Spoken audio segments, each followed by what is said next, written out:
pessoal, boa noite.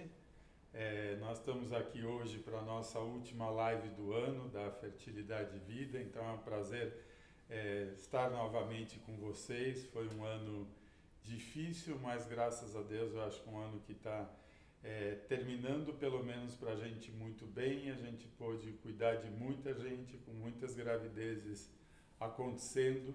Então, no meio de um ano muito difícil, assim, a gente tem também muito que comemorar e agradecer.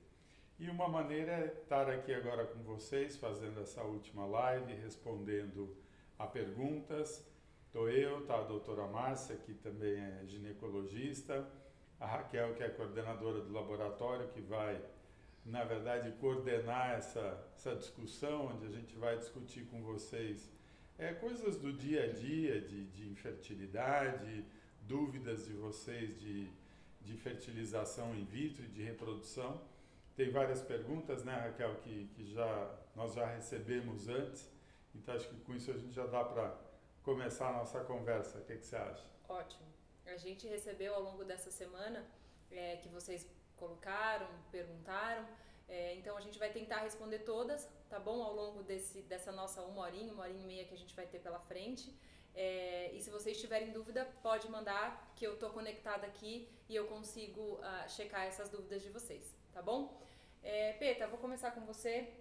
Uma pergunta de uma paciente perguntando se existe um protocolo específico para cada paciente ou se todas as clínicas de fertilização fazem o mesmo tratamento. Como que funciona essa diferença? Existe essa diferença? Existe uma diferença, essa diferença ela chega a ser muito grande, na verdade, porque assim, tudo depende de individualização. Então, o que é bom para mim pode não ser bom para a Márcia, pode não ser bom para você, né?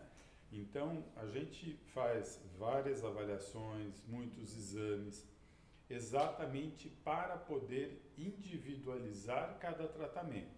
Então, é diferente alguém, por exemplo, que vai fazer uma fertilização in vitro porque tem endometriose, porque tem adenomiose ou alguém que existe um problema masculino, né?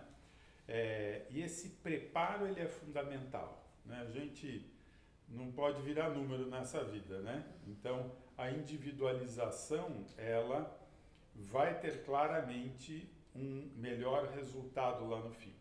Então, quanto melhor a gente conhecer esse casal, esses indivíduos, o que são as necessidades, mais a gente vai poder melhorar essa individualização e melhorar o resultado lá no fim. Tá. Você fala muito também do laboratório, né, Peta? Aí eu puxo um pouco de sardinha para o meu lado.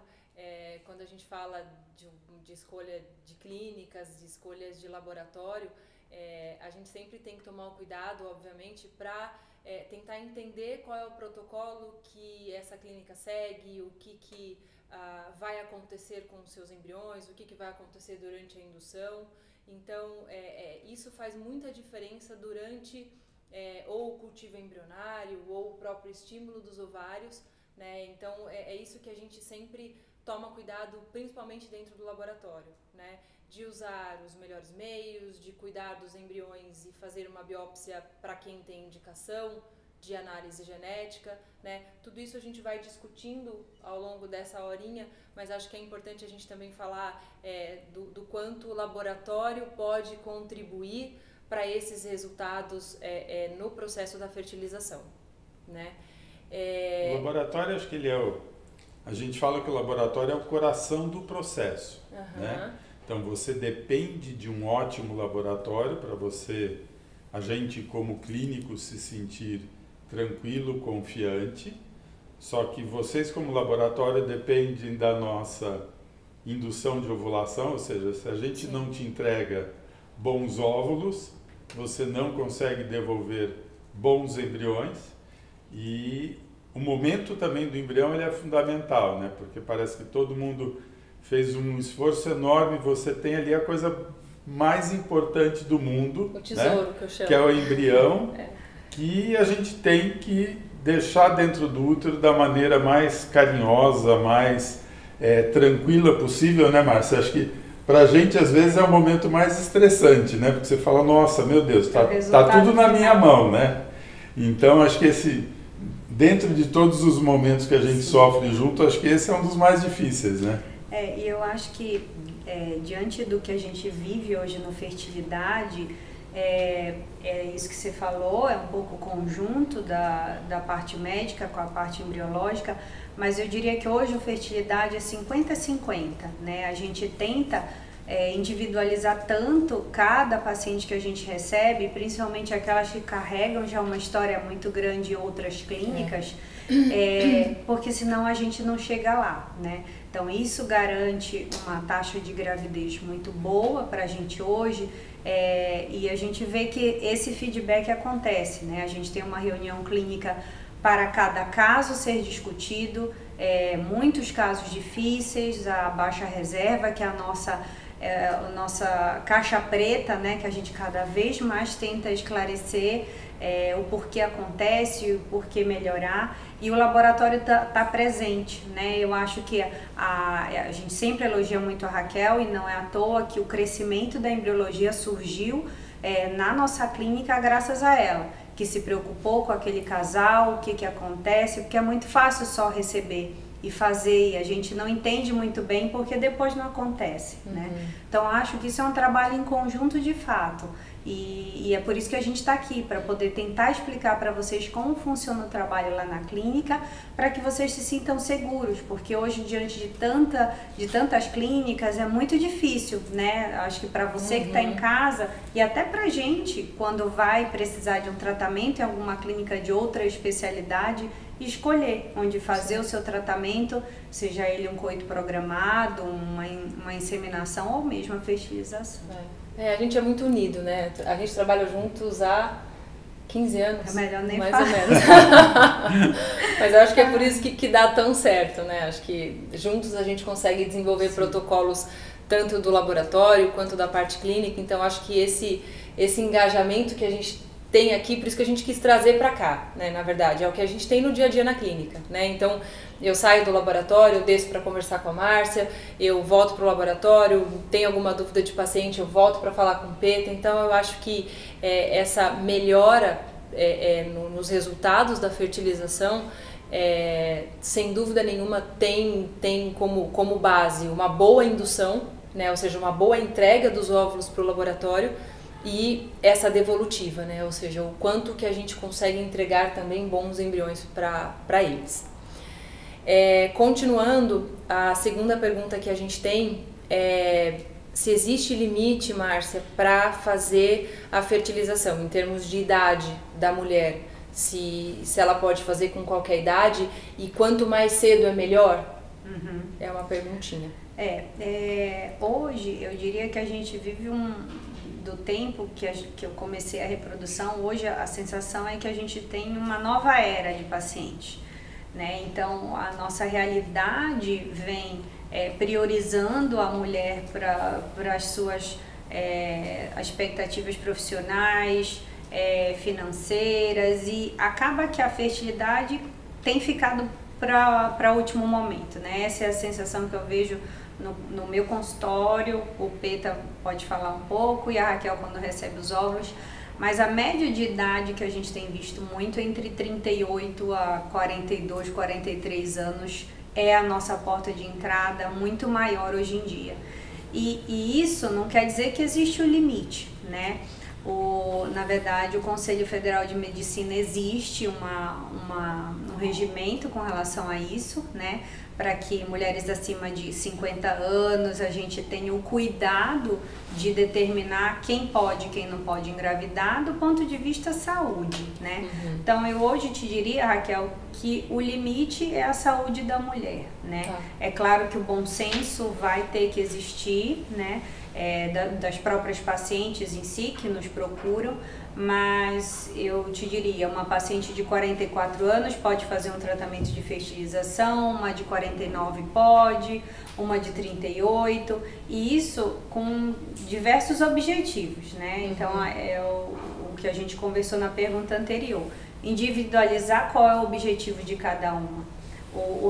A nossa preocupação maior não é só engravidar essa mulher, é que essa mulher tenha uma qualidade de gravidez e parto e um bebê em casa, né? Claro. Então, claro que hoje me preocupa uma mulher de 47 anos que quer engravidar, mas ela tem o direito, se ela é uma mulher saudável, e hoje as mulheres se cuidam muito mais, né?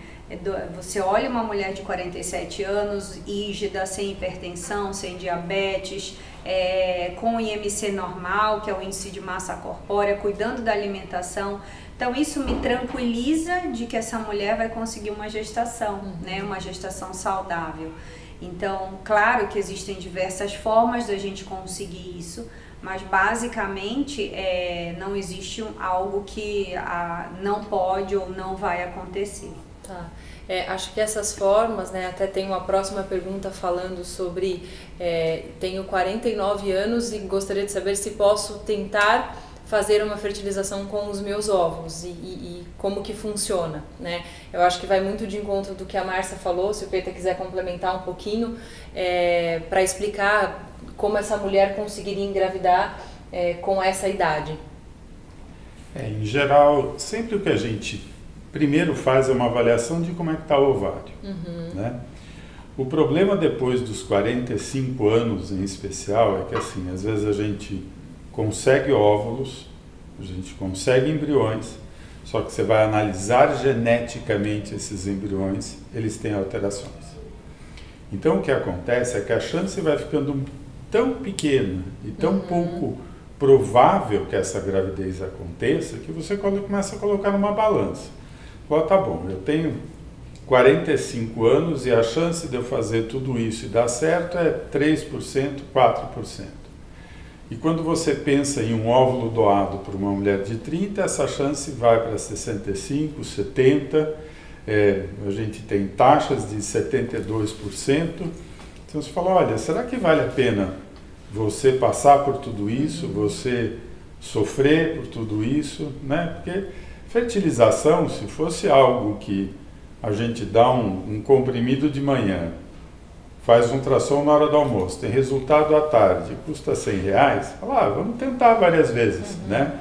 Mas não é, a gente tem que entender que é algo que não é tão fácil, né? Do ponto de vista físico, do ponto de vista financeiro, do ponto de vista emocional. Então sempre é importante de quem está desse lado a gente deixar muito claro quais são as chances, né? Ah, mas eu vi a artista que engravidou com 50. É porque ela é artista? Não, provavelmente porque ela usou um óvulo doado, né? Ou ela guardou esses óvulos, congelou óvulos lá antes dos 40. Então a gente também precisa ser muito claro, muito realista com tudo isso.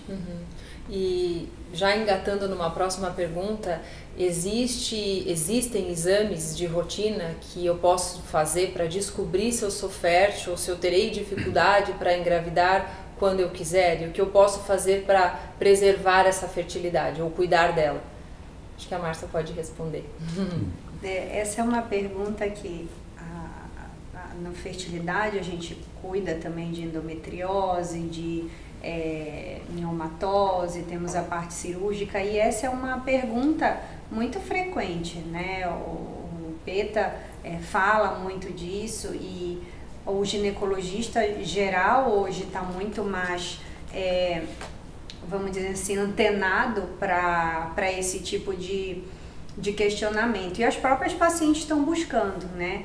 Muitas vezes eu olho para trás, o quanto de congelamento de óvulos que a gente tinha antes era muito, muito pequenininho, né? A gente tinha 1, 2, 3 no ano há 5, 6 anos atrás, e hoje a gente tem 5 na semana, né?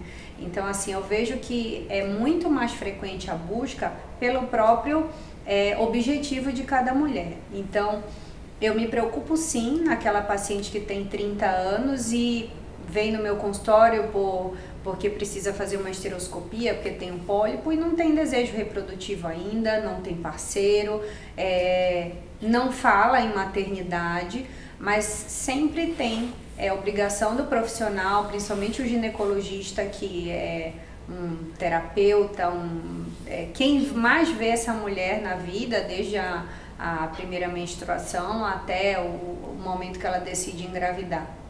Então, é obrigação nossa, né, como ginecologista geral, antes de trabalhar só com infertilidade, voltar para esse tipo de paciente. Por quê? Você tem sim que orientá-la, você tem talvez que buscar fazer um hormônio, umas dosagens hormonais, que pode ser o simples FSH, que para quem não tem acesso, né? Então a gente recebe muita paciente de fora, do interior de São Paulo, do interior de vários estados do Brasil, e muitas vezes uma simples dosagem do hormônio de FSH, que é um hormônio que a gente quantifica na primeira fase da menstruação, até o 3º dia seria o ideal, nos dá uma luz se a mulher tem uma boa reserva, né? Claro que hoje a gente tem exames mais específicos, como o hormônio antimileriano, mas é um exame caro, é um exame que muita gente não tem um acesso fácil, o convênio, na maioria das vezes, não tem a cobertura para esse tipo de exame. É um exame de sangue simples também, mas que com o FSH a gente pode ter uma noção de como essa mulher está do ponto de vista reserva. Um ultrassom transvaginal simples também para uma contagem de folículos antrais. Então, uma avaliação do ciclo menstrual dessa mulher também já nos dá uma ideia de como que está o funcionamento, né? Nos chama atenção para pacientes com ovário policístico, que ficam 3, 4, 5 meses sem menstruar. Então, para já orientá-la, que a gente pode ter problemas no futuro, né? E diante disso, a própria história clínica é muito mais rica do que propriamente os exames, Raquel. Eu te diria que o consultório ginecológico, a busca é uma boa anamnese, que você consegue pegar algumas nuances, ainda mais a gente que trabalha com infertilidade, claro que pra gente ficar algumas coisas mais claro, mas por isso essa live, para que a gente fale que uma cólica forte pode ser uma endometriose, um corrimento muito abundante que levou você a tomar muitos antibióticos pode causar uma obstrução tubária. Então são coisas na história do dia a dia que a gente recebe na área ginecológica, né? Então eu diria que uma boa história clínica associada a muitas vezes um exame simples de ultrassom transvaginal e FSH já ajudaria bastante. Ótimo. A gente tem feito uma campanha agora com... Quer que eu continue? Não, é sobre a campanha que a gente tem feito do check-up da fertilidade. Desculpa, gente. É isso que a gente tem falado bastante do check-up da fertilidade, que é exatamente isso que a Márcia estava colocando para vocês. Ou seja, tem uma história clínica, um exame físico, você tem fatores de risco para ter infertilidade. Será que não vale a pena guardar seus óvulos? Essa é uma pergunta muito frequente. Quando que é melhor eu guardar meus óvulos? Antes dos 35, onde o número é maior, a qualidade é melhor, né? Só que tudo isso vocês precisam saber, precisam ser orientadas. Eu tenho endometriose. Bom, você tem um risco maior de precisar de uma fertilização no futuro. Eu vou mudar do país, vou fazer pós-graduação durante 3 anos. Então, será que não vale a pena você guardar teus óvulos, preservar sua fertilidade, melhorar tuas chances lá na frente, te dar uma tranquilidade maior hoje? Então, é tudo isso que a gente aborda num check-up da fertilidade e discute, na verdade, a vida de cada um, quais são as prioridades, e isso é individual, é de cada um na hora de você entender o que é bom para cada uma fazer para o seu futuro. Tá. E só complementando, Peta, esse check-up da fertilidade muitas vezes é o que a gente recebe também, é o diagnóstico de tumores, né? De alguns tipos de cânceres que têm também diminuído a idade, né? O câncer de mama, câncer de colo de útero, que também é uma indicação da gente pensar em congelamento, mas esse check-up acaba mudando um pouquinho de figura, né? E acaba diagnosticando, e muitas mulheres têm medo, né, Raquel? Vejo que ainda existe essa cultura do medo do exame preventivo, do câncer de mama, do câncer de colo de útero, mas que também é a nossa realidade hoje, né? Eu lembro que a nossa primeira punção do ano, né, foi dia 1º ou dia 2 agora, de 2020, foi uma paciente de 24 anos com câncer de mama. Então, assim, é muito é muito tocante, a gente fica mexido, né? E a gente, da parte da fertilidade, a gente ajuda muito, porque daqui 10 anos, a hora que ela for liberada para engravidar, ela ainda tem uma idade boa para conseguir e manter o direito da maternidade. O que eu vejo né, desse outro lado, um lado não clínico como o de vocês, é que realmente falta um planejamento para essa gravidez, né? Muitas vezes é isso, a gente estuda, a gente vai atrás dos nossos objetivos pessoais, né? E a gente acaba esquecendo um pouquinho do que é a gravidez e muitas vezes os pacientes não sabem que o óvulo um dia vai acabar, né? Eu acho que isso é a grande dificuldade que eu vejo no laboratório quando eu ligo para falar do embrião no primeiro dia, do embrião no 5º dia. Elas falam, poxa Raquel, mas eu tive 5 óvulos e eu achei que desses 5 óvulos eu poderia ter 5 embriões, eu poderia ter 5 filhos, né? E na realidade não é bem assim que funciona. E eu escuto o tempo todo, se eu tivesse feito há 3 anos atrás, se eu tivesse pensado antes de eu fazer a minha pós-graduação, por exemplo, né? Então isso é algo que realmente toca a gente, né? A Roberta Castro, uma paciente que está vendo a gente, ela fala que ela está tentando engravidar há 8 anos, já fez 2 videolaparoscopias, ela não tem endometriose e tanto o exame dela quanto o exame do marido dela estão ótimos. Ela fala que ela está triste numa batalha muito intensa contra o relógio, pois ela já tem 42 anos e a reserva está muito baixa. E acho que eu vejo a carinha dela de desespero, que é o que a gente faz lá na clínica. Acho que o Peta pode tentar ajudar um pouquinho, né? Roberto, é assim, a primeira coisa importante, né? A gente tem muito medo nessa história toda de infertilidade de perder tempo. Então, para você ter uma ideia, a gente começa a tratar depois de 1 ano para mulheres abaixo dos 36, 37 e chegou dos 38 em diante, a gente pensa em esperar 6 meses. A gente não aceita muito mais hoje em dia essa história da videolaparoscopia diagnóstica. Vamos fazer uma cirurgia para ver o que tem lá dentro, né? Por quê? Porque hoje existem exames de imagem, como uma ressonância bem feita, um ultrassom especializado, que consegue me dizer o que existe lá dentro sem eu precisar fazer uma cirurgia. Por quê? Porque isso representa perda de tempo. Mas não tem nada errado, não encontrou-se nada nos exames. Se o problema não está onde a gente enxerga, é porque ele está onde nós não estamos enxergando. Então, o que a gente não enxerga? Muita coisa, né? Então, fala, olha, mas você ovulou. Bom, a gente acha que você ovulou, né? Mas será que esse óvulo estava bom? Será que a trompa conseguiu pegar aquele óvulo? O espermatozoide encontrou esse óvulo, conseguiu fertilizar, formou um embrião. A trompa deveria levar esse embrião para dentro do útero. Será que ela conseguiu fazer isso? Então, quando vocês se escutam, olha, o exame não tem nada de errado. Primeiro, existe uma limitação muito grande nos exames do que a gente consegue enxergar, na verdade. E se no que você está enxergando não está, o problema está ali em outro lugar, provavelmente no embrião. E aos 42 anos, a taxa de alterações genéticas desses embriões, elas aumentam. É lógico que existe alguma outra coisa, porque hoje você está com 42, só que você começou a tentar lá atrás, né? Então, o que aconteceu é que foi adicionado um outro fator de infertilidade, que é a idade. Não tinha lá atrás? Existia alguma coisa? Sim. Mas eu fiz o raio-x e a trompa estava normal. Bom, a trompa não pode ser só um tubo oco que passa um contraste. Ela tem que estar muito bem funcionalmente. A gente tem que lembrar uma coisa. A maioria das gravidezes, elas acontecem cedo e não tarde. Se a gente pegar 100 casais tentando engravidar, 85 vão engravidar no fim de 1 ano.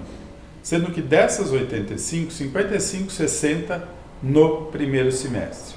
Então, uma coisa sempre muito importante, não perca tempo, não fica esperando, busque ajuda o quanto antes. A gente tem uma outra paciente que também tá assistindo a gente, ela fala que ela tem 43 anos, fez uma FIV com os óvulos próprios, mas não deu certo. Mas temos algumas artistas que fizeram a FIV com 6 óvulos e conseguiram engravidar. Aqui eu só queria fazer um parêntese, que é o que também a gente vê lá na parte de cima do laboratório, tentar tomar um pouco de cuidado com o que a mídia coloca, né? Assim, o que a gente vê é que às vezes existe uma fantasia, né, e uma culpa também dessa mulher de que, poxa, como eu não consegui, e as outras artistas, a Ivete Sangalo, acho que é uma pessoa, provavelmente essa paciente deve estar se referindo a ela, e foi um grande boom, né, quando a Ivete Sangalo conseguiu engravidar desses óvulos, né, que ela coloca como os óvulos próprios. Isso realmente machuca essas mulheres, né? Elas falam até pra mim, elas falam, poxa, como que ela conseguiu e eu nunca vou conseguir? Ela tem tudo na vida, ela tem dinheiro, ela tem música, ela, né? E às vezes elas, né, vocês acabam se sentindo menores, né? E eu acho que esse também o nosso papel ali, né? De mostrar para vocês que às vezes existe uma mídia por trás disso tudo, né? Não só mídias de pacientes, né? Das próprias mulheres, mas mídias também de muitos médicos que acabam colocando como algo simples, algo fácil, e nem sempre é isso, né, Peta, né, Márcia, que a gente vê na rotina, né? É difícil, você nunca vai poder falar também, né, isso pode ter, nossa, guardou óvulos, sim, é uma coisa que a gente faz muito hoje, guardar óvulos anos antes, só que se você não guardou, a chance de você com 45, 47, 50 usar teus óvulos e ter uma gravidez é muito pequena. E por isso é que a gente discute tanto de óvulo doado, que na verdade é muito o que é o dia a dia de clínicas de reprodução, né? Exatamente pelo que a gente está vendo, ou seja, as perguntas, eu tenho 42, eu tenho 43, eu tenho 45. A idade delas mudou. Claro, e é um fator de risco grande, se não guardou o óvulo lá atrás, de realmente precisar de óvulos doados. E a paciente também pergunta, a Ana, o que ela pode fazer para ter óvulo saudável? O que ela consegue fazer, Márcia? Acho que você pode ajudar um pouquinho. A Ana é de 43 anos?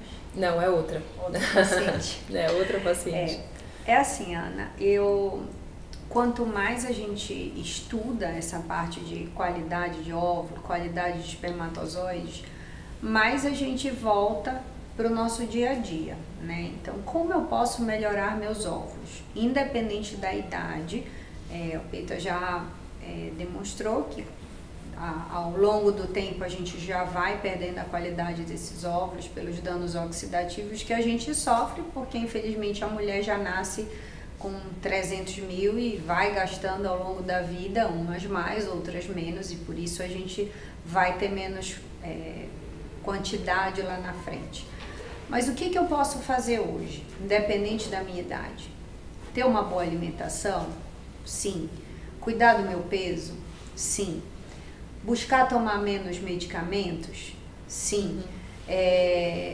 Vitaminas, que é uma indústria que a gente mesmo muitas vezes se reúne, revisa, para não se perder no foco do que realmente vai importar para cada grupo de paciente, e também a gente tem individualizado, né, com o surgimento de novas vitaminas que a gente vai estudar e ver para que grupo que se enquadra, que também é importante, né? Então, se você se alimenta bem, muitas vezes você não ingere tudo o que precisa, dependendo da idade, é necessária uma reposição. A atividade física, né? Então, eu te diria, Ana, que é um conjunto de coisas para melhorar o óvulo. A genética conta muito também. Então, eu vejo algumas pacientes que falam o que a Raquel falou, poxa, por que a minha amiga veio congelar óvulos e teve 10 e eu tenho 3, né? Se eu tenho a mesma idade que ela, é muito comum essa comparação. E o que eu sempre falo e tento mostrar para elas, não compare número, compare qualidade, né? Você está congelando 3 que tem boa qualidade, ela congelou 8 que tem boa qualidade. Então vamos buscar talvez juntar um pouquinho mais, fazer um congelamento seriado desses óvulos, para que eu tenha segurança de oferecer para ela quando voltar, dependendo da idade, né? Muitas vezes elas voltam 2 anos, 3 anos, 5 anos para frente, para realmente ter o desejo da gravidez. Então, sempre focando nisso, né? Eu acho que busque a sua saúde, porque com certeza isso vai refletir na boa qualidade do óvulo e para o homem também, para uma boa qualidade de sêmen, né? O álcool, o cigarro, o uso de drogas, mesmo que sejam recreativas, a gente se preocupa com isso, né? E a gente busca artigos científicos que nos tranquilizem de que esse embrião não vai sofrer nenhum dano com relação a isso, para poder melhorar o que for, né? Do ponto de vista laboratorial, a Raquel pode falar melhor do que eu, que ela passa o dia buscando alternativas para formar os melhores embriões possíveis, tendo em vista diversas variáveis que cada casal tem. E uma pergunta que eu volto para você, Raquel, que é muito frequente, elas acham que ao longo do tempo esse óvulo congelado ele vai perdendo qualidade, né? Inclusive uma paciente essa semana me perguntou, doutora Márcia, mas para que eu vou congelar? Se eu vou deixar 10 anos aí, ele vai perder a qualidade do mesmo jeito, então é melhor deixar no meu ovário, ela falou. Falei, é um raciocínio que vale a pena a gente pensar, mas não é bem assim. Quando a gente congela, você pode falar melhor do que eu, né? Essa qualidade ela se mantém, né? E a gente tem estudos com gravidez lá na frente. Sim, isso é algo bastante importante. Hoje a gente tem uma segurança muito grande dentro do laboratório para congelar óvulo. Congelar embrião nem se fala, né? Assim, a técnica do congelamento ela mudou muito desde que a gente começou a congelar pela vitrificação, que a gente chama, né? A vitrificação permite uma sobrevivência próxima de 100%.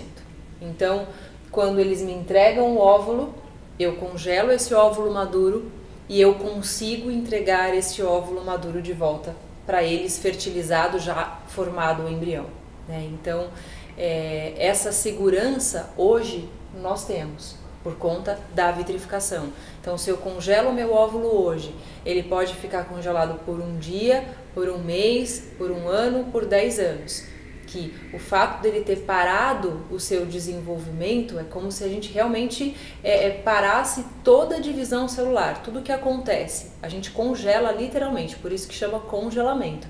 E nada mais acontece. Então, eu não mexo mais nesses óvulos, eu não mexo mais nos embriões, eles ficam armazenados em botijões de nitrogênio líquido, que a gente cuida todos os dias, né, mantendo com esse abastecimento, e eles ficam ali, né? E quando a gente precisa desses óvulos, a gente também já tem paciente voltando, né, ou seja de tratamento oncológico, ou mesmo que preservou, porque ia fazer alguma viagem ou tinha um outro projeto de vida, e a gente tem recebido também com uma certa frequência essas mulheres, né, voltando pra gente, e assim, é uma gratidão muito grande, porque é uma conquista nossa da gente conseguir, a gente nem acredita, né? Algo que realmente a medicina conseguiu fazer, né?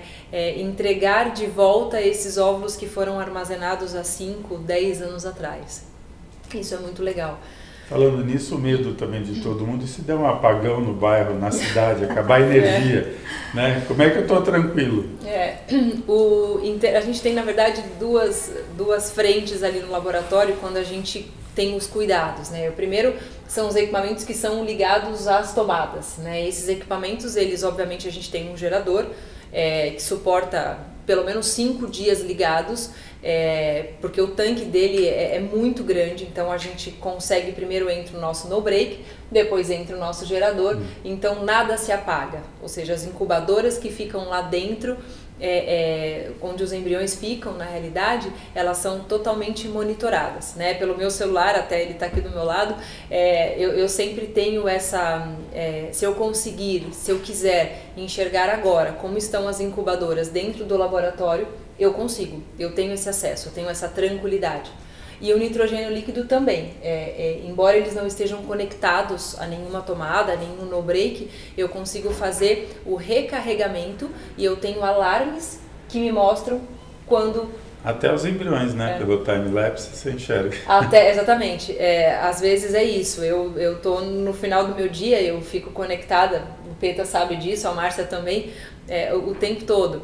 E às vezes antes de dormir, realmente eu acesso o celular, eu consigo ver os embriões dentro do laboratório, é como se eu desse um boa noite, aí eu vou dormir tranquila e o coração e o coração fica em paz. É isso mesmo. E outra pergunta que elas sempre ficam em dúvida, Raquel, por que a gente não abre todo dia? Elas querem notícia todos os dias dos embriões. E por mais que a gente explique, existem gases lá, tudo, eu acho que você melhor do que ninguém. Criou-se esse protocolo do dia 1, do dia 3, do dia 5, né? E eu acho que isso tem representado muito, né, no sucesso da evolução ao longo dos dias, né?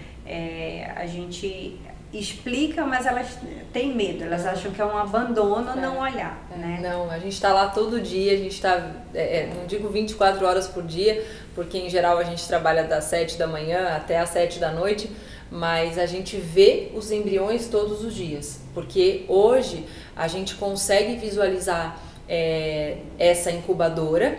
Existe uma câmera lá dentro acoplada, e aí uma tela, igual essa tela que eu tô vendo aqui, e nessa tela, com um clique, eu consigo saber se o embrião está se desenvolvendo bem, se ele tem algum problema, se ele está com uma divisão mais adiantada, mais lenta. Então eu não preciso expor esse embrião, né? A temperatura, por mais que o laboratório seja bem controlado, em termos de número de partícula, em termos de temperatura, de umidade, eu vou expor esse embrião ao ambiente diferente da incubadora.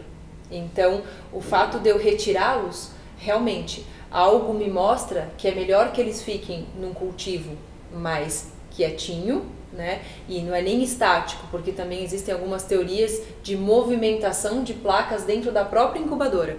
E essa movimentação, ela tenta simular o que é a movimentação intraútero. Né? Então, quando ele sai lá da trompa fertilizado, vai para o útero, existe essa movimentação. Então, existe essa teoria. Mas essa avaliação para a gente, ela é muito importante. Hoje mesmo eu falei com as pacientes do primeiro dia de fertilização e elas falam, Raquel, mas então você só vai me ligar depois de amanhã.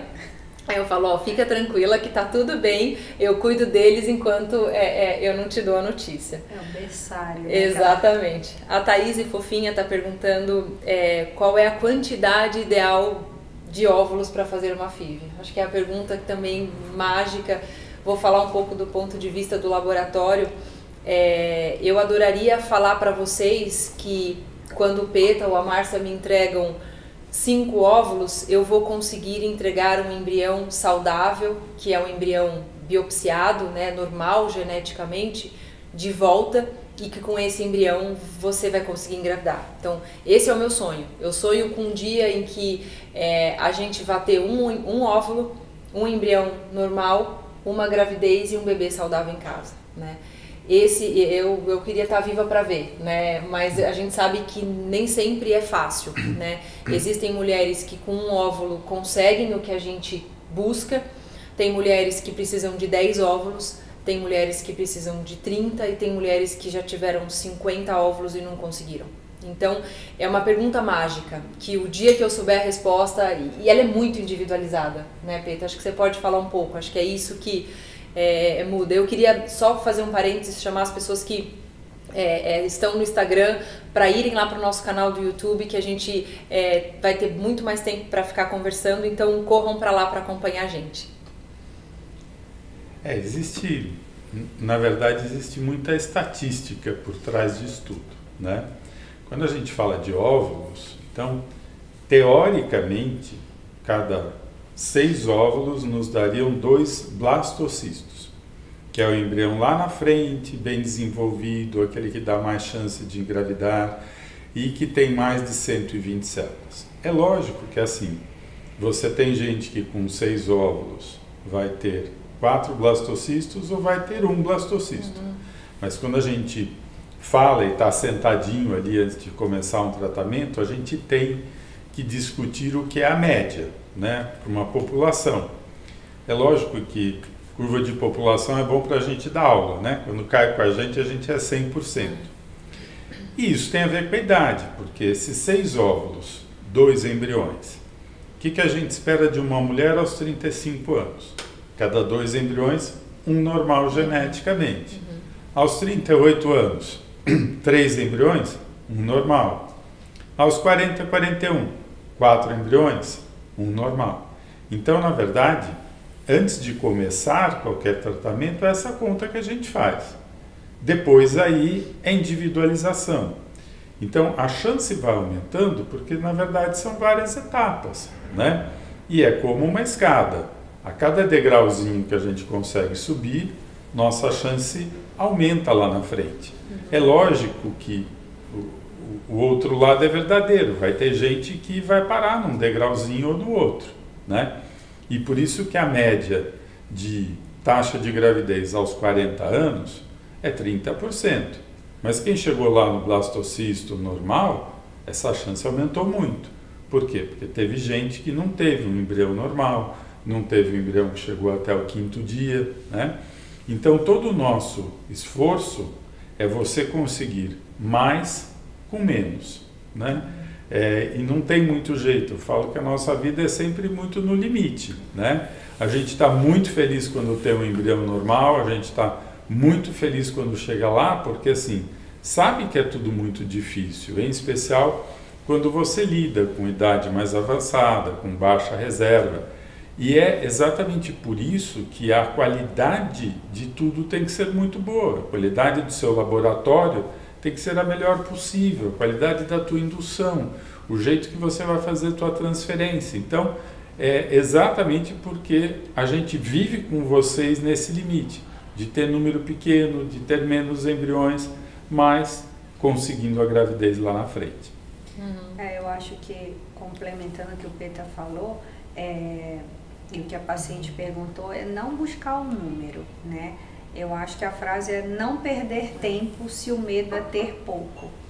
Porque eu lembro sempre quando a gente trabalha nesse limite, e a Raquel sabe disso, a gente já teve paciente que teve um normal e o bebê nasceu, e a hora que a gente vê o bebê a gente chora, a gente nem acredita, e muitas vezes até a paciente fica surpresa de ver a gente ter esse tipo de reação, porque ela não entende que o sofrimento do dia a dia é conseguir esse embrião normal de um óvulo.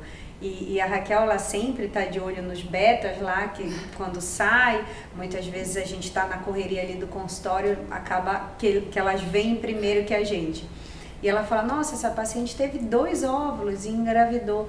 E é muito legal a gente ver essas estatísticas e a cada...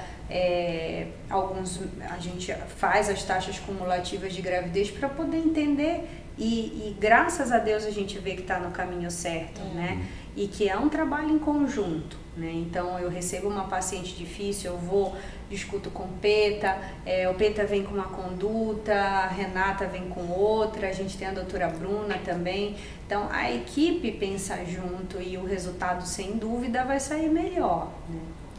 Agora, para massagear o nosso coração, uma mensagem da Sharon. Uma paciente da doutora Márcia, ela fala, essa é para mim a mensagem. Doutora Raquel, você é uma bênção de Deus, iluminada por Deus, filha do rei. Ela é muito fofinha, ela acompanha a gente em tudo. Aí ela fala, tenho provado do cuidado de Deus e de todo o carinho de vocês. Gratas a Deus pela vida de vocês.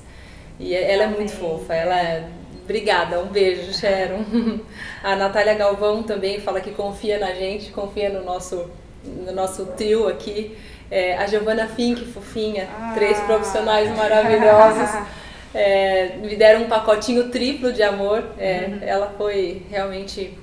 São pacientes muito queridas, e é isso, a gente sofre junto, a gente chora junto, a gente vibra a cada alegria e a gente sofre a cada derrota. É o que o Peta fala, são dias de alegria, dias de tristeza, a gente sem dúvida vê o envolvimento de cada olhar, de cada casal, ou muitas vezes até muitas mulheres têm buscado a produção independente e a gente vê o quanto é bonito, né, participar desse momento e elas lembram, claro, da nossa participação. Muitas vezes a gente acha que no dia a dia isso não influencia, mas elas estão sempre aí.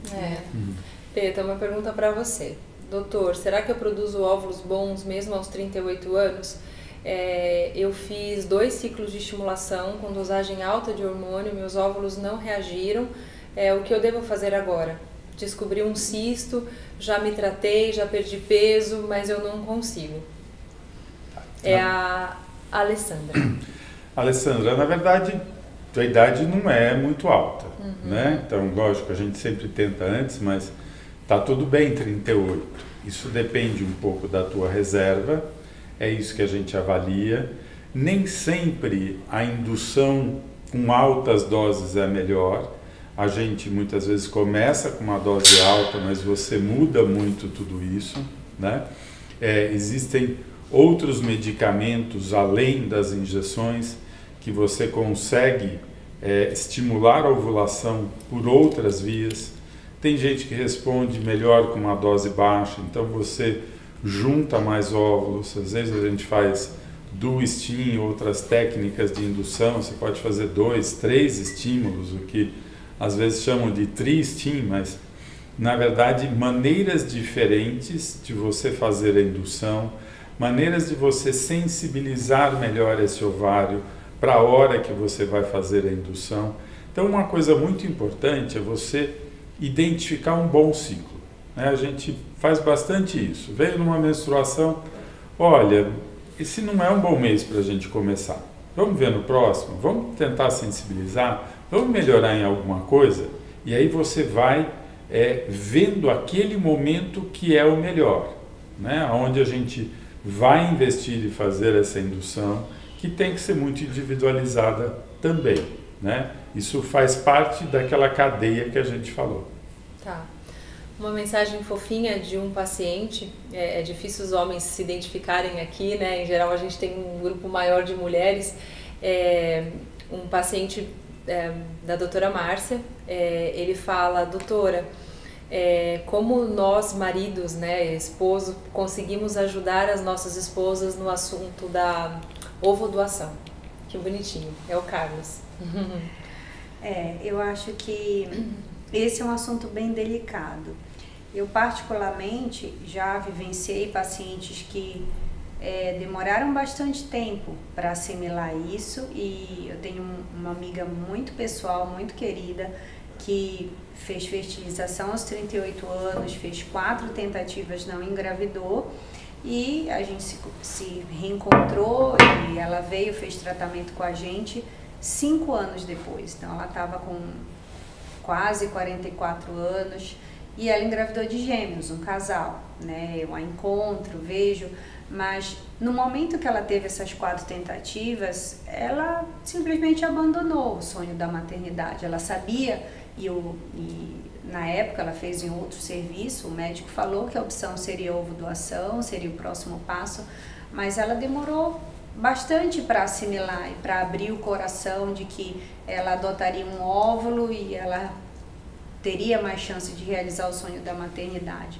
Então, eu acho que os maridos, parece que para o homem é um pouco mais fácil por não ser o gameta dele. Eu já ouvi isso um pouco das pacientes. Não, para o meu marido é mais fácil porque vai ter a genética dele. Não é, né? Acreditem, não é. A gente vê o sofrimento em conjunto do casal e a busca por um óvulo doado, para a gente é uma coisa tão bonita, porque muitas vezes a gente conhece os dois lados, né? A gente escolhe aquela dupla que vai uma ajudar a outra, né?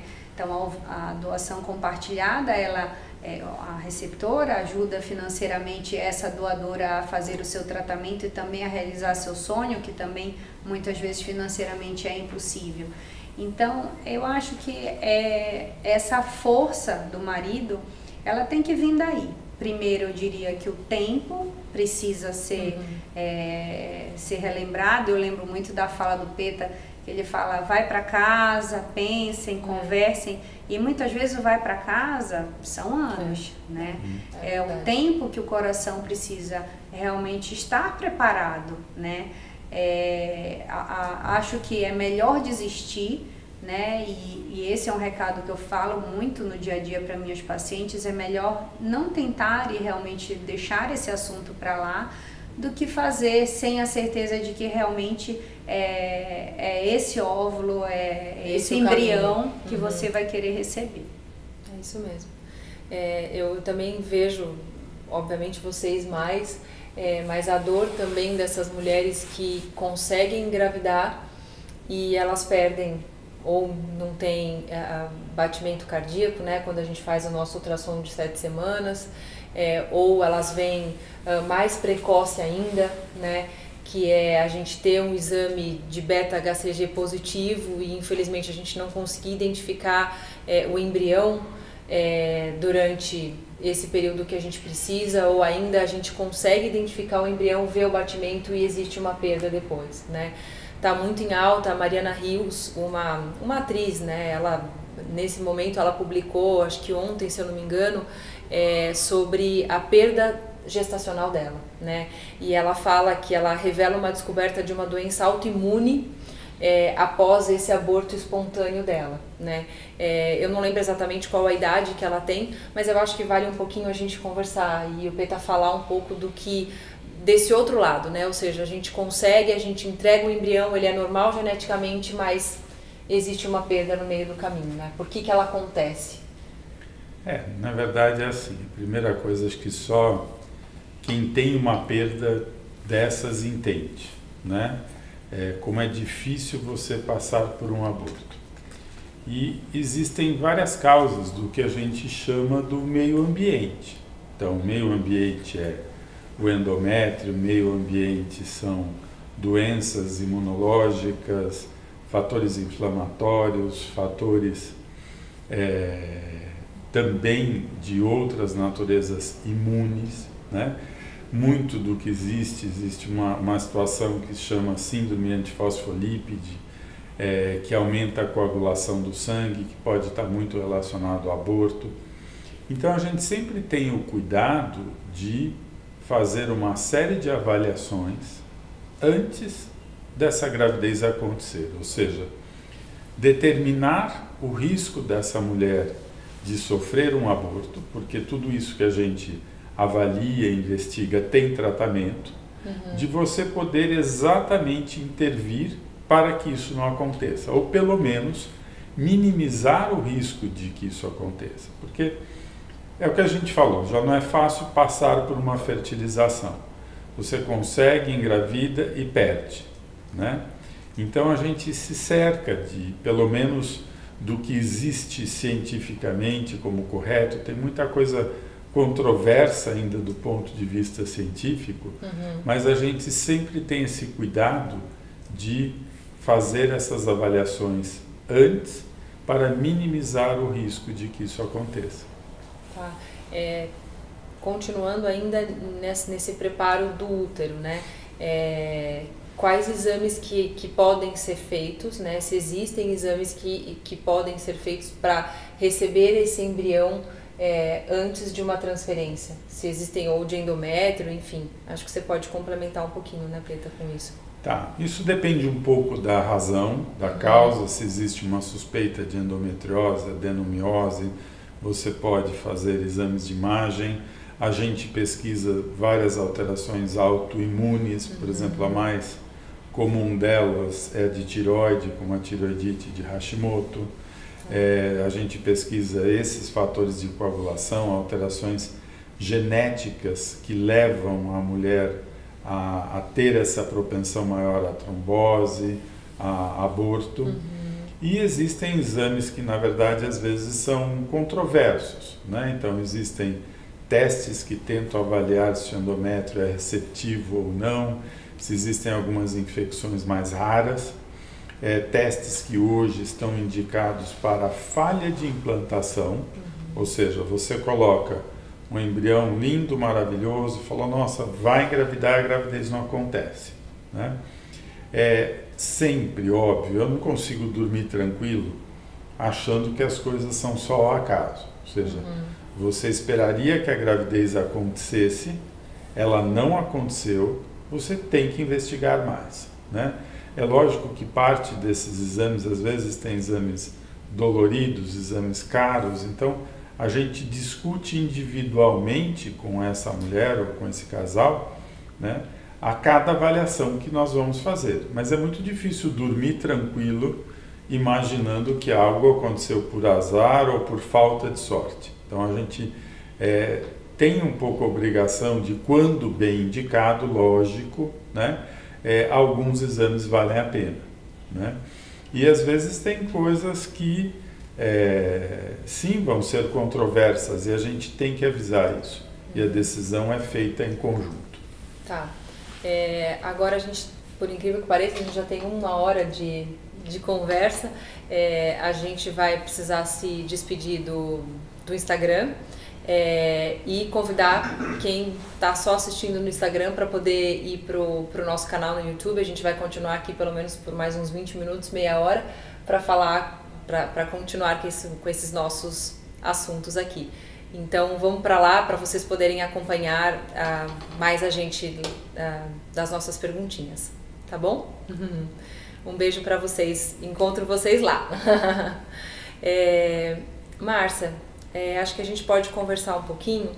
A gente tem mais pacientes mandando beijo, a Fabi falando que a gente é muito querido, a Tati, fofinha também, falando que já ela vem buscar o embrião que está congelado, que por conta da pandemia a gente teve que diminuir um pouquinho a nossa transferência dos embriões, né? Mas a gente está retomando aos poucos e a gente com certeza vai te esperar, tá bom?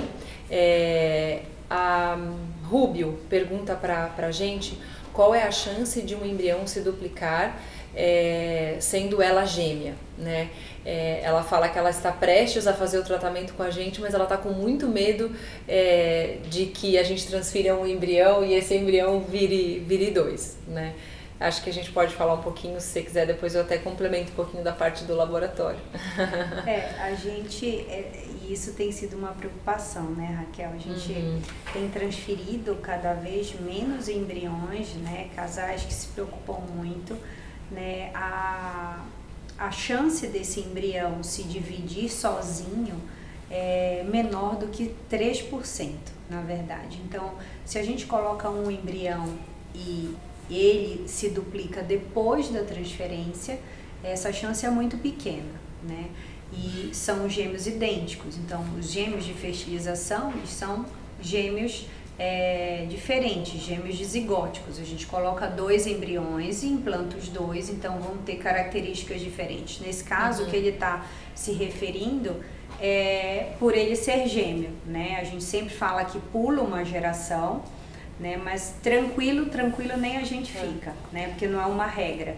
A gente, na clínica, a gente vê que acontece, mas assim, é muito difícil, né? A gente tem priorizado e os próprios casais, pela análise genética, têm decidido muito pela transferência de um embrião só, né?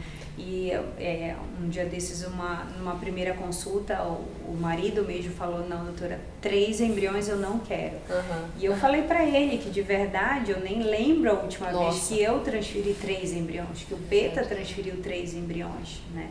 É muito mais comum a gente transferir 2 e se virou 3, né? No caso da Gi, ele se dividiu. E às vezes a gente, em alguns casos, a gente precisa ser um pouquinho mais corajoso, né? Como vocês falaram, às vezes a gente recebe muitas pacientes também que já fizeram tratamentos em outros serviços e depende muito dessa história, né? Quantos embriões ela já transferiu, qual é o histórico, e às vezes a gente coloca 2 embriões, né? Mas realmente a nossa tendência hoje é transferir um único embrião, né? Esse é o nosso objetivo, que vocês saiam grávidas de um bebê.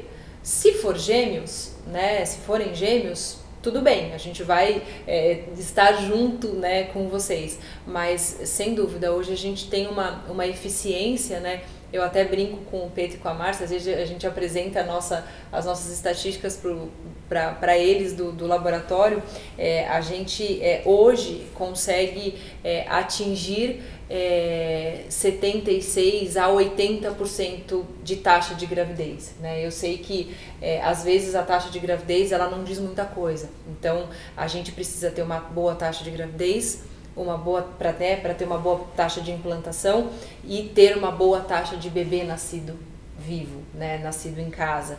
Então existem alguns pequenos ajustes que a gente precisa fazer e é isso que a medicina reprodutiva tem feito, né?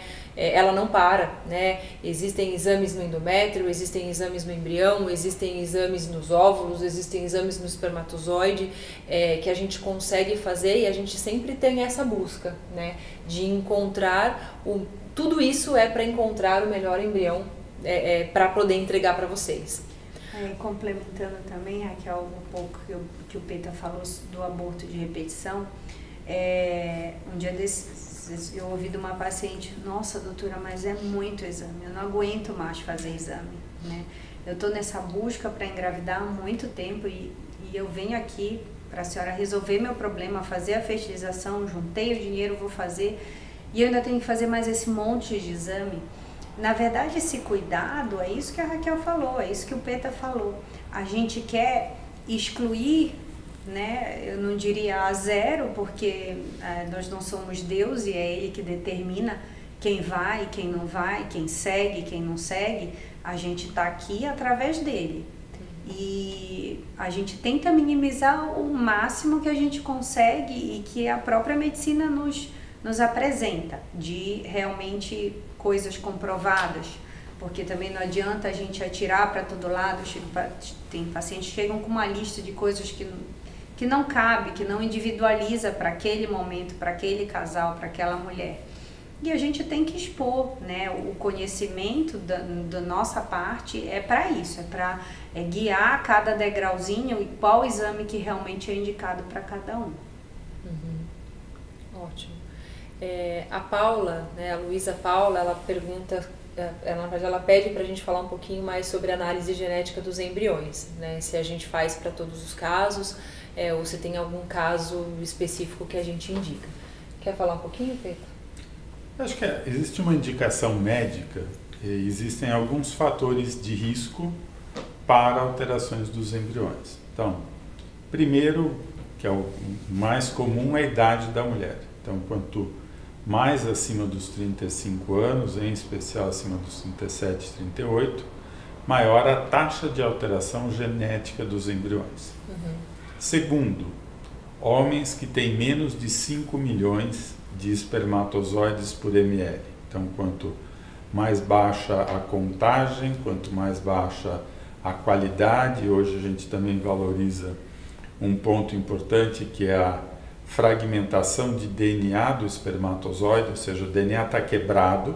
Então, se um espermatozoide de DNA quebrado entra naquele óvulo, forma um embrião com alterações.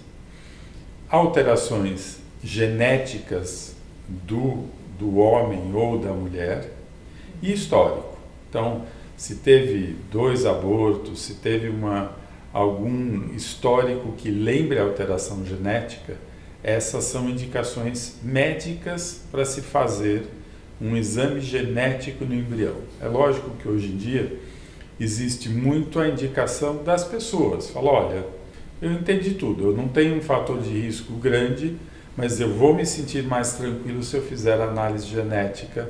Então, a minha decisão pessoal é que esses embriões sejam analisados do ponto de vista genético.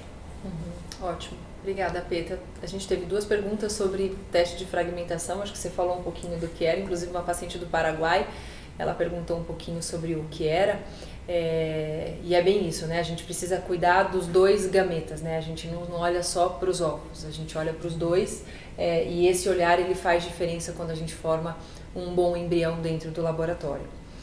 A Ana, falando ainda de transferência de ou mais embriões, vocês são, para a opção embrionária, vocês recomendam transferir um só, e se os pais querem mais de um, como isso funciona? Em geral, assim, pelo menos a gente sempre conversa com vocês, a decisão final sempre vai ser a de vocês, né? Então, do ponto de vista do laboratório, é o que a gente lida todos os dias, né? Se a gente vai fazer análise genética, é algo que vocês vão decidir.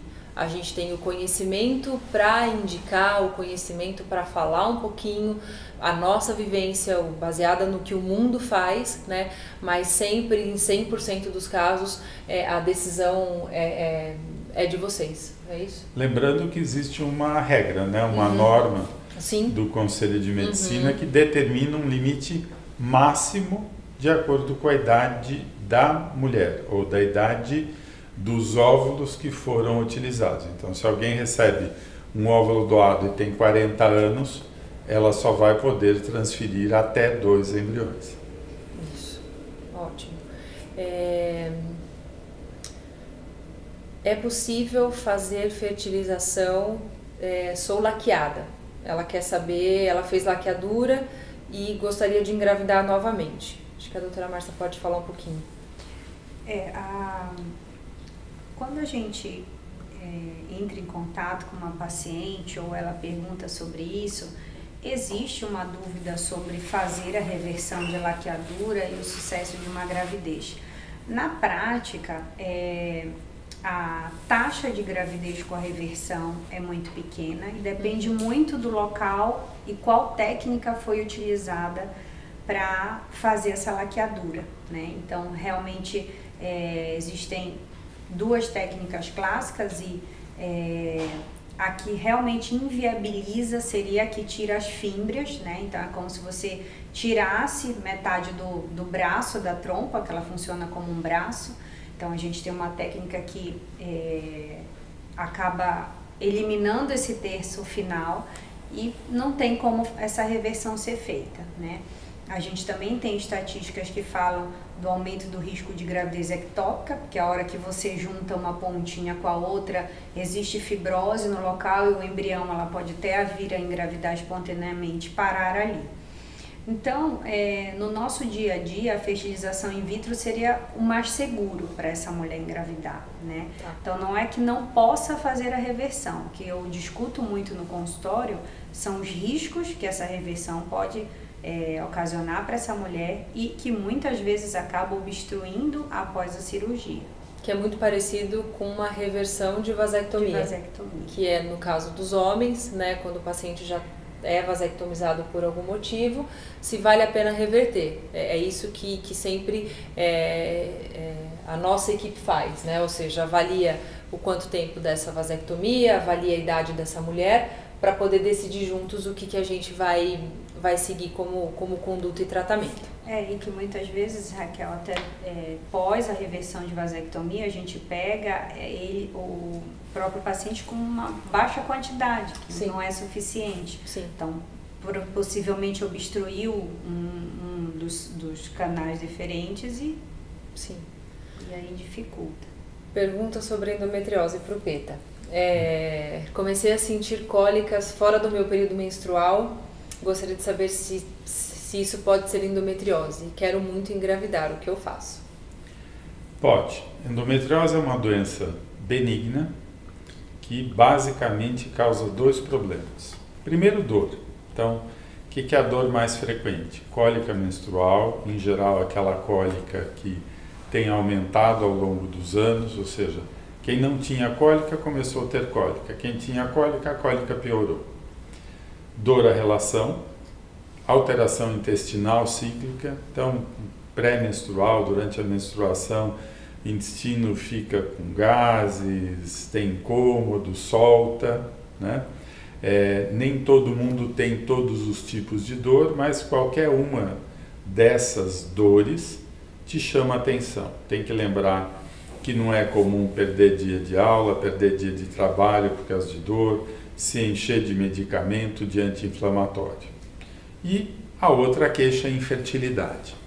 De quem tem endometriose, 80% queixa de algum tipo de dor, 50% tem infertilidade. E ainda a gente vai ter um grupo que tem dor e infertilidade. Se você tem algum desses sintomas, fale com o seu ginecologista. Pesquise endometriose. Existem exames de imagem, como uma ressonância magnética ou como um ultrassom especializado com preparo intestinal, que vai dizer se você tem ou não uma endometriose profunda, que é o que preocupa a gente. Você não precisa passar por uma cirurgia para saber se você tem uma endometriose. Então, hoje, o procedimento cirúrgico, por exemplo, ele é reservado para você tratar uma endometriose. Você tem que saber o que você está indo fazer nessa cirurgia. Então, tudo é mais tranquilo, só que tem que pensar que essa doença existe. Tem que pensar que ela causa infertilidade, ela atrapalha o dia a dia, ela compromete a qualidade de vida. Então, sim, dores diferentes pode ter a ver com endometriose. Tá. A Eveline, mudando um pouquinho de endometriose para falência ovariana, ela tem 35 anos, teve que fazer um banquinho de óvulos, que a gente chama, acho que a gente pode até explicar um pouquinho mais do que mas os 2 embriões estavam geneticamente alterados. E ela fala que ela tem medo de recomeçar. Quer falar um pouquinho, a Márcia completa? Não é uma situação fácil, né? A baixa reserva. Então, o caso da Eveline não é uma falência ovariana prematura. Então, na falência ovariana prematura, os óvulos acabam. Fala, nossa, mas tão cedo. Em média, aos 32 anos. Então, isso existe uma tendência familiar, ou seja, as mulheres da família menopausaram perto ou antes dos 40. Isso está muito associado à presença de doenças autoimunes. Então, cria anticorpo contra a tireoide, também cria anticorpo contra o ovário, acabam os óvulos. Está relacionado com alterações genéticas. Então, uma das alterações mais comuns com falência ovariana prematura é síndrome do X frágil. E essas mulheres que têm esse histórico, que têm essa tendência, é quem a gente já fala, olha, guarda óvulo antes dos 30. Então, faça o seu banco, né? O banquinho, né, já é outra coisa. Às vezes a gente tem mulheres que têm 2 óvulos por vez. Então, você faz vários estímulos, muitas vezes a gente faz um tipo de estímulo que é o do steam, você pode fazer 3 estímulos, tentando justamente transformar alguém que tem um número muito pequeno em alguém que tem um número normal de óvulos. Então, você junta 2, 3 por vez e no fim de 2, 3 induções você vai ter 8, você vai ter 9, transformando essa mulher, né, de uma baixa resposta para uma resposta normal, juntando um maior número de óvulos. E é o que a gente vê, né, também no laboratório. Elas sofrem porque às vezes a gente recebe um óvulo por vez, né, ou 1 ou 2. A gente junta uma vez, faz uma segunda punção, faz uma terceira punção e a gente consegue juntar 6 óvulos. E aí quando a gente vai fazer, que foi o que aconteceu com a Eveline, a gente não encontra o embrião normal que a gente está buscando, né? Eu acho que esse é o grande desespero para todo mundo, né? Para nós que tentamos junto com vocês, né, de estar ali e tentar conseguir esse embrião e não conseguir te entregar, né? Então, ela mesma pergunta sobre doação entre irmãs, doação, né, de parentesco, ou seja, se ela poderia pegar óvulo de alguém conhecido, né, e como funciona um pouco essa ovodoação. Acho que a Márcia pode falar um pouquinho, né? A gente tem essa lei que rege esse compartilhamento de óvulos e que tem que ser anônimo, né? Então, a receptora não conhece a doadora e vice-versa, e o sigilo, inclusive, de quem engravida e quem não engravida das duas, né? A gente tem alguns casos em que ela quer manter a genética da família, só que isso tem que ser via judicial, né? Então, não é ok eu pegar o óvulo da minha irmã sem eu ter todo um respaldo, né, psicológico e realmente de apoio do próprio Conselho Federal de Medicina para autorizar a clínica a realizar esse tipo de tratamento, né? Assim como acontece com a barriga solidária, né? Então, isso envolve sentimentos e objetivos que naquele momento já tem que ser discutidos.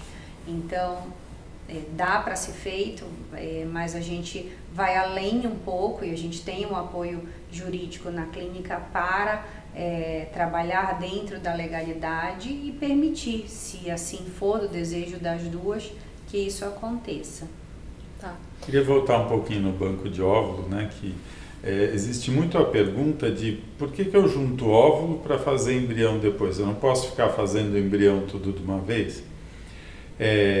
Existem algumas razões. Uma é econômica, porque você gasta menos guardando óvulo 2, 3 vezes, depois fazendo o embrião uma vez só, e a biópsia para análise genética uma vez só, e também muito de um ponto de vista emocional, porque é um estresse muito grande na hora que você vai esperar o resultado dessa análise genética. Então, quando você junta óvulos, você fala, bom, eu estou numa fase de guardar meus óvulos, fazer meu banquinho. Depois eu vou me preocupar com como é que estão meus embriões, como é que eles estão geneticamente, e me preocupo uma vez só. E, em terceiro, porque a gente tem uma resposta, na verdade, mais robusta, estatisticamente. Então, é diferente se você analisa 3 óvulos, um embrião, esse embrião era alterado geneticamente, do que se você tem 9 óvulos, 3 embriões, os 3 eram alterados. Então, a resposta que a gente tem ela é uma resposta muito mais forte, né? Como vocês viram, às vezes a resposta não é a que a gente quer, mas ela é importante para a gente. Ou seja, tendo claro a nossa situação, a situação de cada um, você pode saber como ir em frente.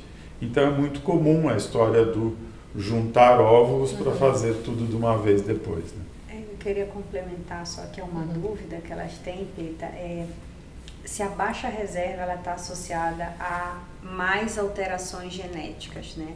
E a hora que a gente para pensar, esse ovário, se ele está gastando mais, será que ele, por eu ter 35 anos e uma baixa reserva, no caso dela, será que meu óvulo, meu ovário não está equivalendo a 40 anos? Isso é uma pergunta que eu sempre estou tentando buscar artigos que consigam responder essa dúvida, que é uma dúvida minha hoje na prática. Esse ovário de 35 formou de 3 ciclos só embriões alterados. Será que ele sempre vai formar? Será que não é melhor essa mulher que já juntou 3 cortes e já está me mostrando que não está legal geneticamente parar por aí e partir para um óvulo doado?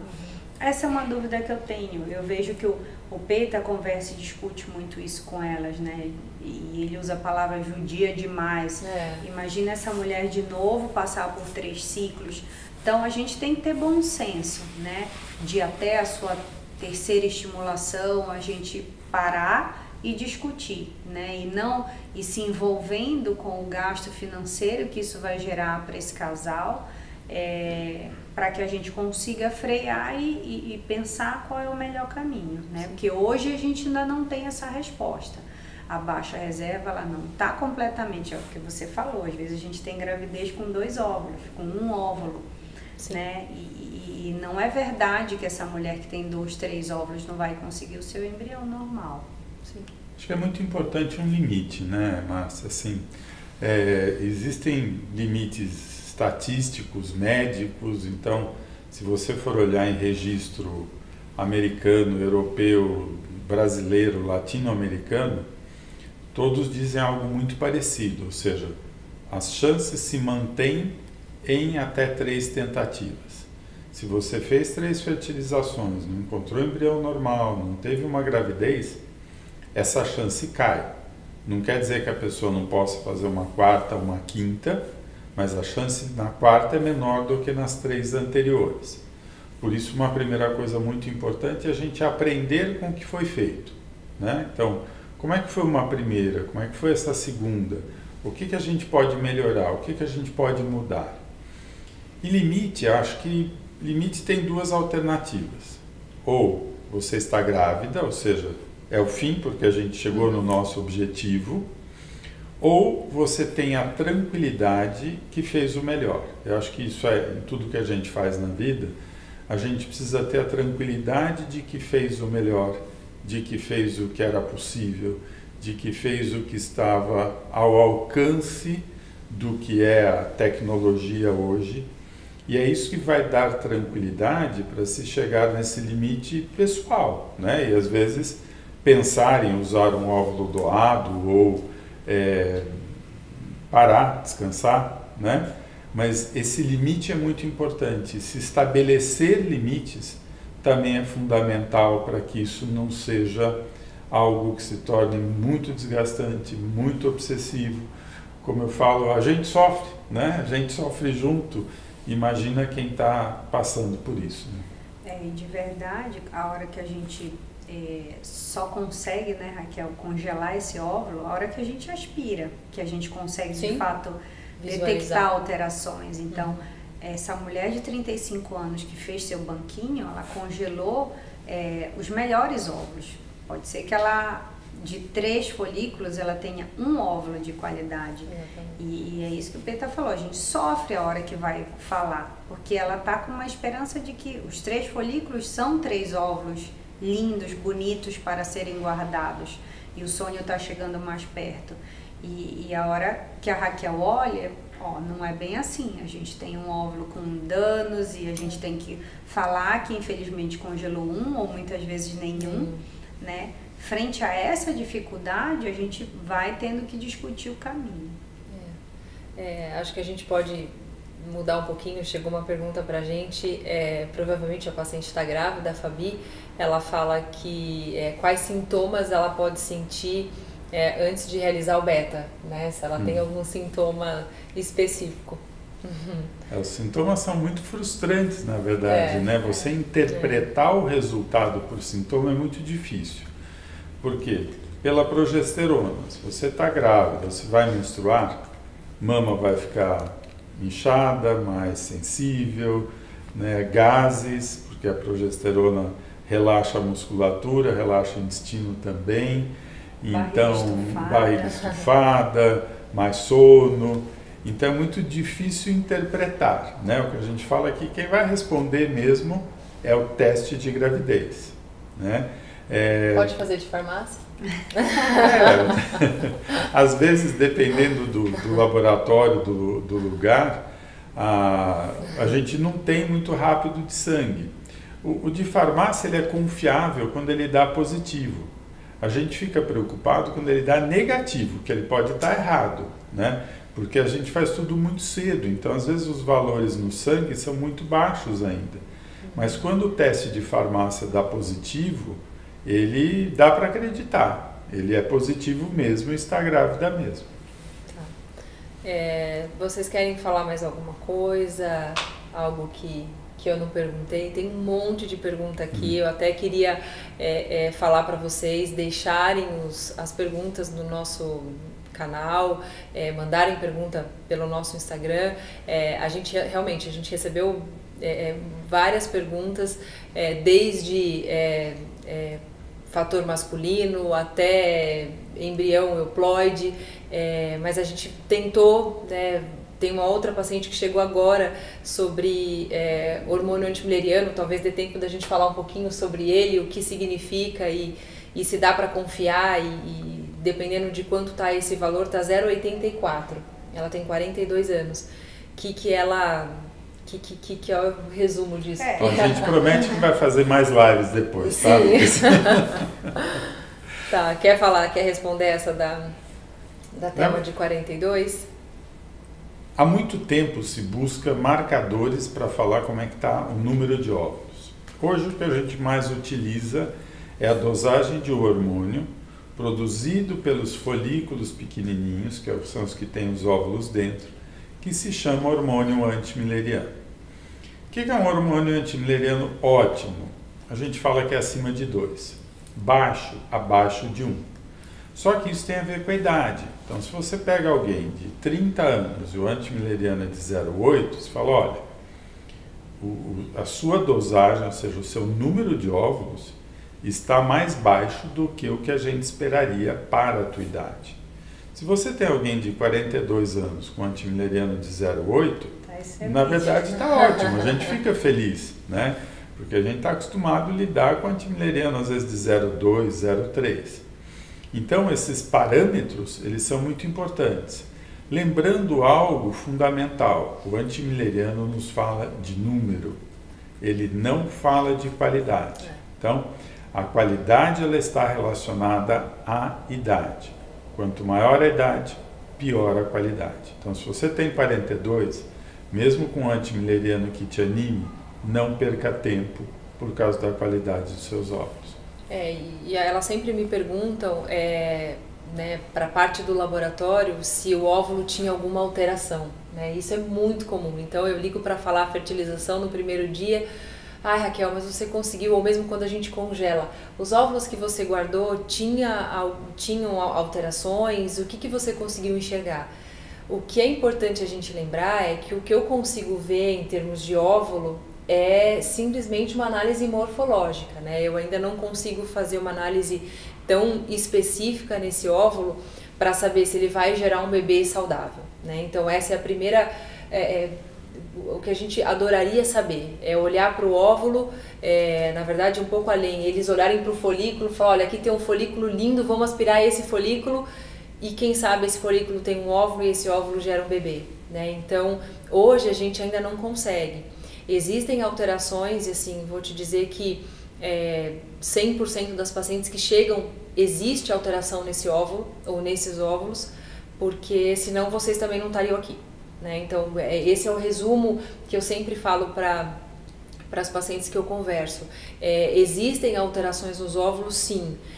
Claro, existem algumas que são mais severas e que pode impedir a fertilização. Vai caber ao óvulo, né, neste momento de interação com o espermatozoide, se essa alteração for muito severa, provavelmente ele não vai conseguir evoluir.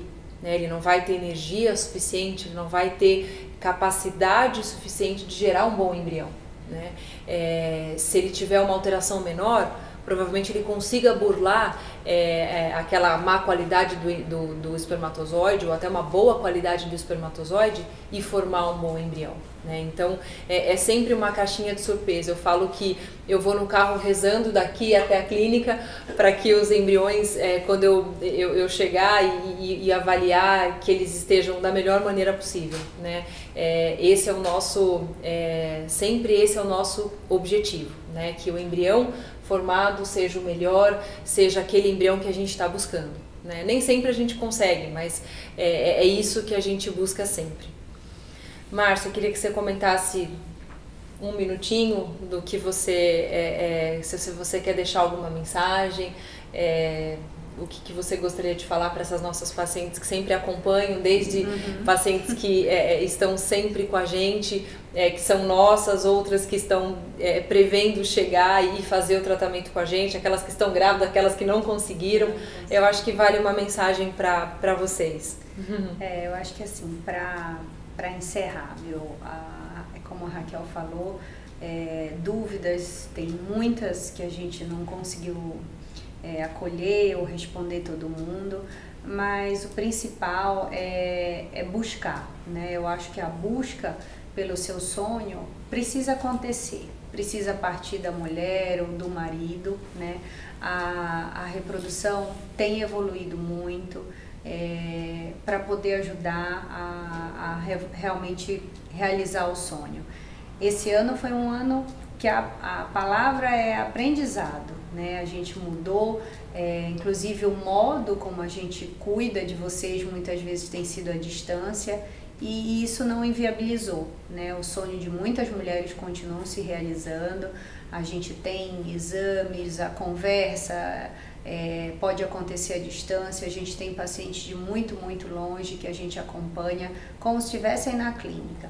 Então, o que precisa é realmente esse compartilhamento de informações. Vocês buscam muito hoje na internet saídas e questões que é sempre uma discussão. Eu sempre sento com o casal e falo que a discussão é dos três, né? A gente vai decidir juntos, porque um ajuda o outro a pensar e a gente conseguir essa gestação.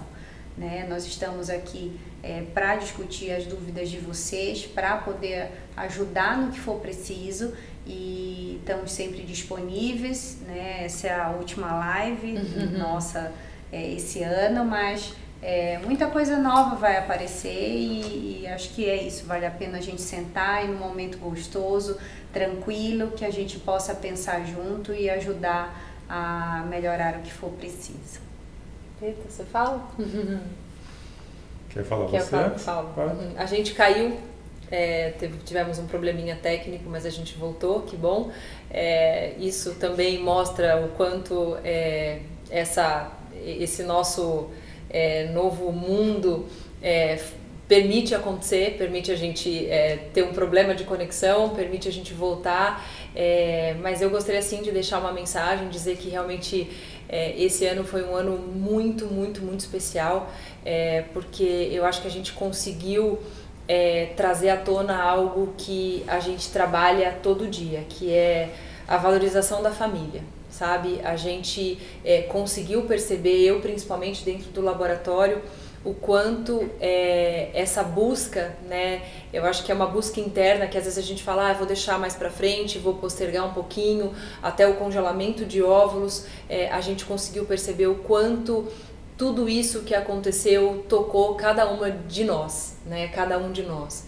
Então, se eu pudesse, né, deixar essa mensagem de que essa valorização da família, que tem a ver com o nosso trabalho, é algo que se mostrou muito mais presente nessas conversas que eu tenho com vocês, é algo que realmente me marcou muito, né? Então, se a gente puder continuar, né, a perceber que essas pequenas coisas, que essas pequenas mudanças, que essas pequenas atitudes nossas podem realmente acontecer no momento que a gente acha que estamos preparados e que a gente não precisa esperar o ano que vem, e que a gente não precisa esperar a promoção do emprego, e que a gente não precisa esperar nada para que realmente a gente seja feliz. Se a nossa felicidade for ficar sem filhos, tá tudo bem também. Mas se de repente a nossa felicidade for buscar algo maior, não tenho por que esperar. Eu acho que esse ano mostrou muito isso para mim. E que 2021 seja um ano maravilhoso, um ano incrível para todo mundo. E que a gente consiga, através de muito trabalho, trazer toda a felicidade do mundo para vocês e também continuar trabalhando da melhor maneira que a gente consegue mostrar para vocês. Bom, eu queria agradecer também, vocês viram que as lives estão ficando cada vez mais longas porque a audiência de vocês tem aumentado, as perguntas, a gente fica muito feliz, então eu queria agradecer, aqui estamos a Márcia, a Raquel, eu, mas em nome de toda a família Fertilidade e Vida, em nome de cada funcionário que sofre com vocês, que torce, que se emociona com vocês a cada resultado positivo, né? Dando a tranquilidade, a segurança que nós vamos estar sempre fazendo o melhor com o maior carinho do mundo, né? Esse foi um ano complicado, estranho, e que a gente conseguiu chegar no fim dele com muito sonho realizado, né? Com a sensação de que foi importante não ter desistido desse sonho, né? Os tempos difíceis vêm, eles vão, e a gente consegue fazer as realizações. Então, que nessa última live do ano, que a gente tenha um ano que vem melhor, com mais realizações, com mais tranquilidade, com mais segurança para todo mundo, né? Do ponto de vista de saúde, do ponto de vista social, e que a gente consiga sempre evoluir, e que a gente consiga sempre estar junto de vocês, realizando o sonho de cada um, buscando sempre o objetivo de vocês, que é a melhoria da vida e melhorando com filhos, aumentando a sua família. Então, que Deus abençoe a todos, a gente vai continuar junto com vocês, mesmo que não seja live esse ano, mas nós estamos sempre à disposição, e o ano que vem a gente volta com outras lives, outras maneiras, né, de estar perto de vocês. Então, um beijo para todo mundo, boa noite. Beijo. Tchau, tchau. Boa noite. Obrigada. Beijo.